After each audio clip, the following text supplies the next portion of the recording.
Assalamualaikum warahmatullahi wabarakatuh. Minggu ini saya ingin mencoba menjelaskan tentang materi pembangunan dan permasalahan lingkungan. Indonesia sebagai negara mega biodiversity dan merupakan negara berkembang juga banyak melakukan pembangunan di berbagai aspek. Pembangunan tentunya akan berdampak pada lingkungan ya.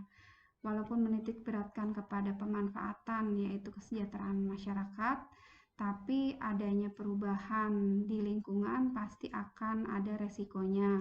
Misalnya eksploitasi hutan, perubahan hutan yang tadinya berfungsi untuk menyerap air, bila kita babat hutannya menjadi pertambangan, maka akan terjadi longsor kemungkinan resikonya ataupun terjadinya kepunahan dari spesies-spesies yang ada di dalam hutan tersebut.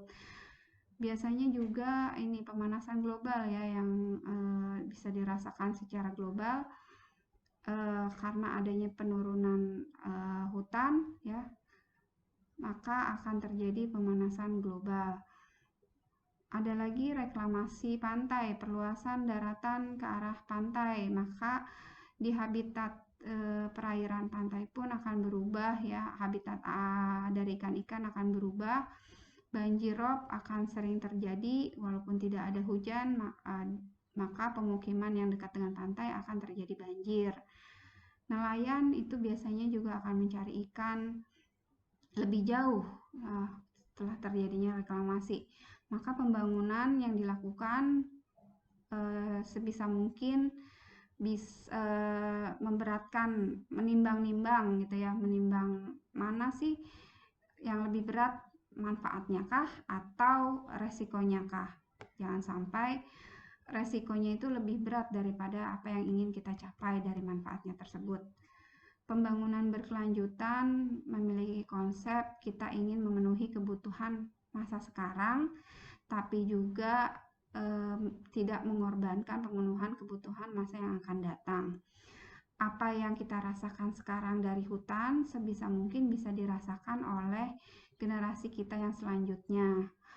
Jadi pembangunan berkelanjutan itu harus ada strategi pemanfaatan ekosistem yang tanpa merusak ya. Kita upayakan pemanfaatan tanpa merusak. Kita juga harus memperbaiki kehancuran lingkungan gitu ya. Bila memang sulit sekali untuk menghindari untuk merusak gitu ya, kita harus memperbaiki kerusakan yang terjadi. Kebutuhan yang harus dicakupi dalam pembangunan berkelanjutan ini ada 3 aspek utama ya. Tujuan utamanya tidak hanya ekonomi yang ingin dicapai, tapi juga ada tujuan ekologi di mana harus ada keharmonisasian dalam ekosistem. Juga harus adanya pengurangan kemiskinan, pemerataan pemanfaatan, sehingga tujuan dari sosialnya itu bisa tercapai. Nah, memang tantangannya sangat berat dalam melaksanakan pembangunan berkelanjutan. Kita tidak boleh muluk-muluk gitu ya, ini nggak mungkin gitu, tapi ya memang harus kita upayakan bersama gitu ya, penyelarasan antara ekonomi dan ekosistem ya, atau ekologi. Nah, itu jangan sampai kita mendapatkan efek negatif dengan adanya perubahan lingkungan. Kondisi masyarakat yang kualitasnya kurang atau kuantitas kurang, sehingga cinta terhadap lingkungannya pun akan kurang karena pemahamannya yang tidak sampai gitu ya. Memang kita membersihkan lingkungan, tapi apakah pembersihan terhadap lingkungannya itu juga menjaga kestabilan dari ekosistem itu gitu ya. Keseriusan pemerintah dalam melaksanakan perencanaan ataupun kontrol di lapangan. Nah, ini juga harus berkesinambungan ya, tidak hanya saat-saat itu saja ya dilaksanakan peraturannya, tapi juga untuk selanjutnya ya. Keterlibatan dunia usaha yang mana ini sangat berperan dalam ekonomi kita ya, itu juga harus memperhatikan atau mempedulikan adanya fungsi ekosistem atau lingkungan, sehingga adanya dunia usaha tidak berakibat negatif terhadap perubahan lingkungan. pemahaman terhadap penerapan memanfaatkan tanpa merusak. Nah, ini kita boleh memanfaatkan, memang kita memanfaatkan segala sesuatu dari alam gitu ya, tapi diupayakan tidak merusak. Kerjasama antar negara, nah ini dilakukan secara global kan ya, maka antar negara itu sangat keterkaitan. Konsep berkelanjutan di sini memang adalah suatu prasyarat dalam keberlangsungan kehidupan ya, dan akan menjamin keberlangsungan dari ekosistem bumi itu sendiri ya.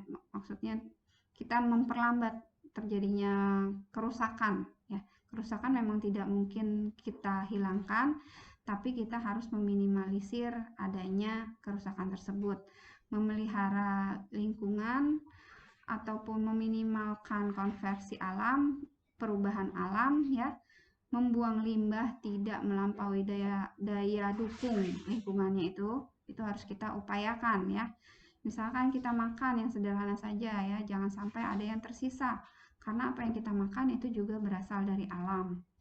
Segala sesuatu yang kita pakai itu pada hakikatnya juga dari alam, sehingga apa-apa yang kita gunakan juga tidak boleh mubazir lah ya. Jadi materi kali ini yaitu membahas tentang pembangunan yang berdampak, ada dampak positif dan negatifnya yang harus kita kelola sebagai manusia yang punya akal. Pasti kita harus cari solusi dari masalah yang terjadi. Konsep pembangunan berkelanjutan ini membangun harus tanpa merusak. Kita merusak harus memperbaiki. Tantangan utamanya yaitu harus menyamakan visi ya, apa itu yang ada dalam pembangunan berkelanjutan. Berkelanjutan secara ekologi merupakan prasyarat dari kelangsungan pembangunan yang berkelanjutan. Itu juga prasyarat ekosistem di bumi ini bisa terus berlanjut. Demikian penjelasan dari saya. Bila ada yang ingin ditanyakan, silakan di forum chat kuliah.